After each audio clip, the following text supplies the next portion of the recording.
in the libertarian world, there's this divide, and some of the podcasters that are going to come hang out here on with us here on May 7th, they have come from, I guess you would want to say, like the open borders type to now, I guess they call it more like the Hoppian style thinking of like their, what is it, covenant communities, and keep everybody, something like that. And so, and that's what my book is about. There's a lot of quotes from Hans Hermann Hoppe and Murray Rothbard, where Hoppe on everything else was against the state.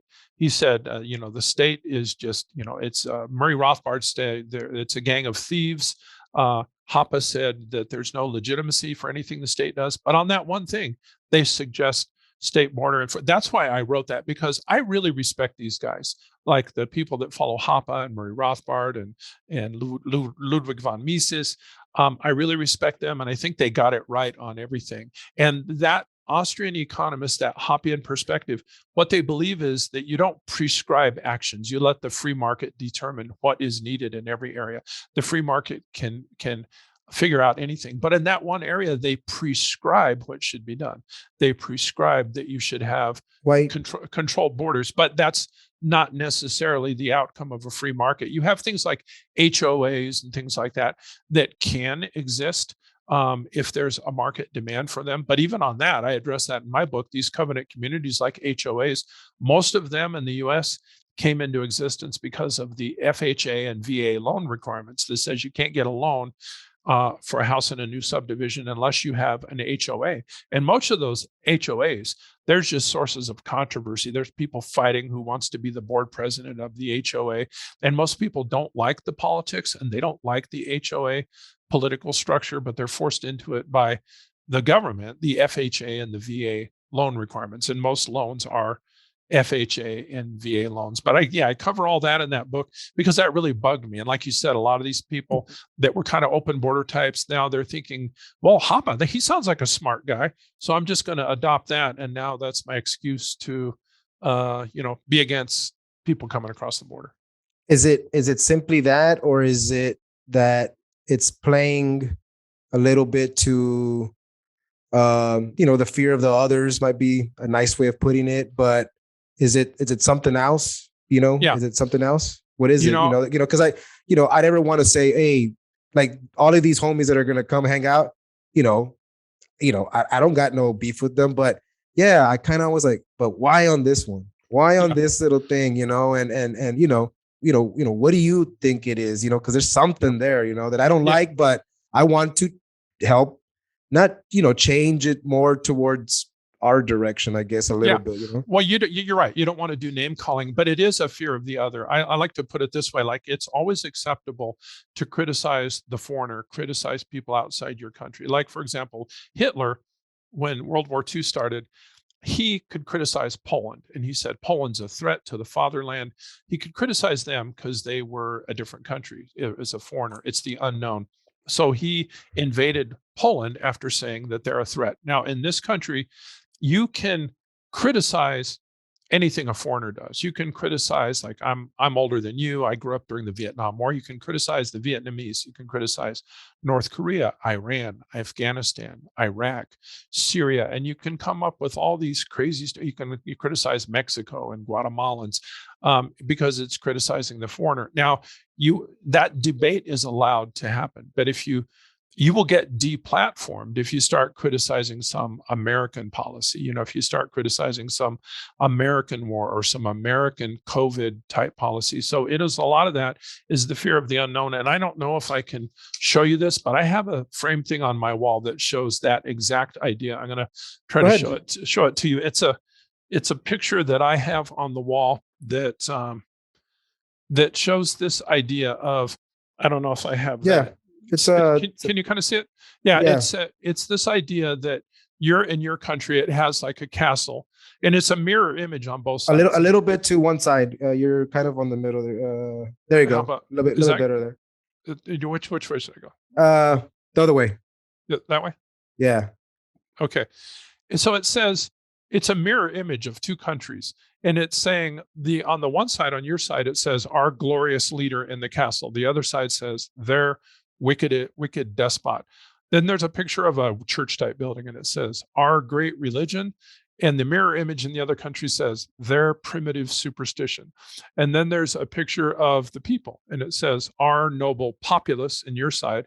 And in the other country, it says their backward savages. And for your military, it says our heroic adventurers.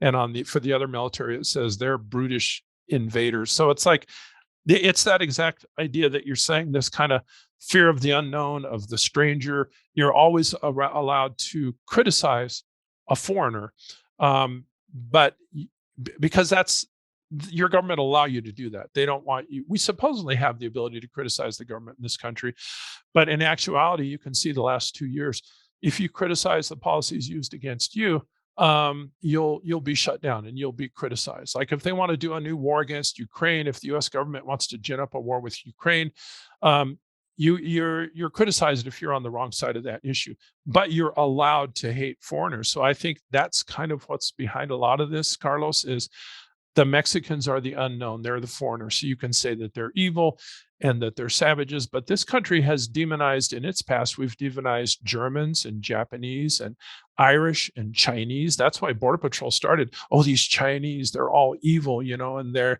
evil and satanic, and they're going to steal all our jobs. You go through the list, Irish, Italians, Mexicans, Japanese, Chinese, Iraqis, Iranians in this country have been demonized as, they're going to hurt us. They're going to destroy our country. They're going to overthrow us. And it's been, like you said, I would rather not call names and say that people on the other side are, I don't want to say that they're bad people. I think there is another explanation. And I think that is a big part of it, that you're allowed to criticize the people on the line on the other side of the map. That's the source of all our problems. Even though Mexicans come here and work hard and contribute a lot to the economy, it's easier to have this us against them mentality. And I don't want to too casually say that there's a racial element to it, but on the other hand, people don't talk about building a wall on the Canadian border. They'll talk about that on the Mexican border. And so it makes you wonder, it makes you wonder if there's something else, like, I don't want to accuse people of that, but that's kind of the sentiment that you get. Yeah, no, I try to fight back without saying something. So like we have like Texas nationalists, I'm like a Texas nationalist, and they'll talk about, once we secede, we can do our own border with Mexico. And then I'll say, hey, if you're going to put a border on the south, you better put a border on the north to keep all the northerners out. I'm not for that, but I just say that. I was like, hey, we don't want those northern rapists and drug dealers and stuff to come in. And it just kind of like throws them like they never even conceived that, if you're going to put on one on the south, why not on the north? Like it's, so yeah, they don't even know that they're like doing the fear of others.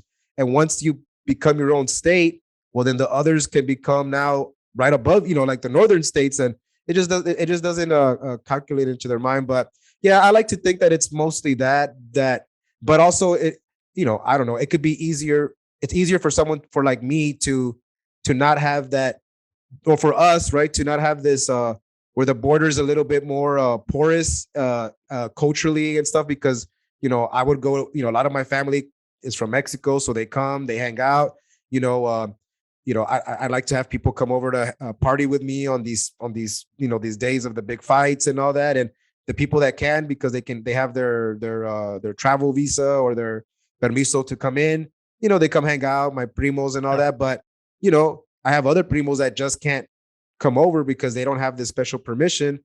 And I always tell everybody, because, they like through my podcast, I kind of, obviously put out there that I like to party and hang out.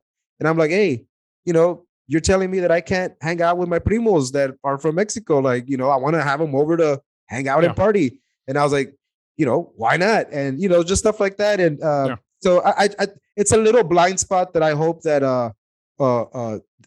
they come away from it. But it'll definitely be a topic that I will bring up with these guys here that weekend. And yeah, for sure, you being there that weekend will definitely you'll be on my side a little bit to help me, because they're gonna have their arguments for sure. And I never try to be super like confrontational. I'm like, yeah, man, I guess so. Yeah, some of that stuff is like, I mean, yeah, because they would say different, so actually you could speak to the fallacies and some of the arguments that they would make. I can speak to it from an economic perspective about the exact arguments that Hoppe uses and Rothbard uses, because I wrote the book on that, about the specific fallacies about what's wrong with their position. Because I have, and I think you do too, I have 100% confidence in the free market to solve any problem. People vote with their dollars.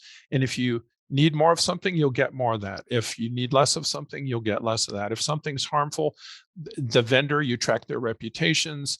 You have things like Consumer Reports, Amazon reviews, like things go away and they get less if people don't like them.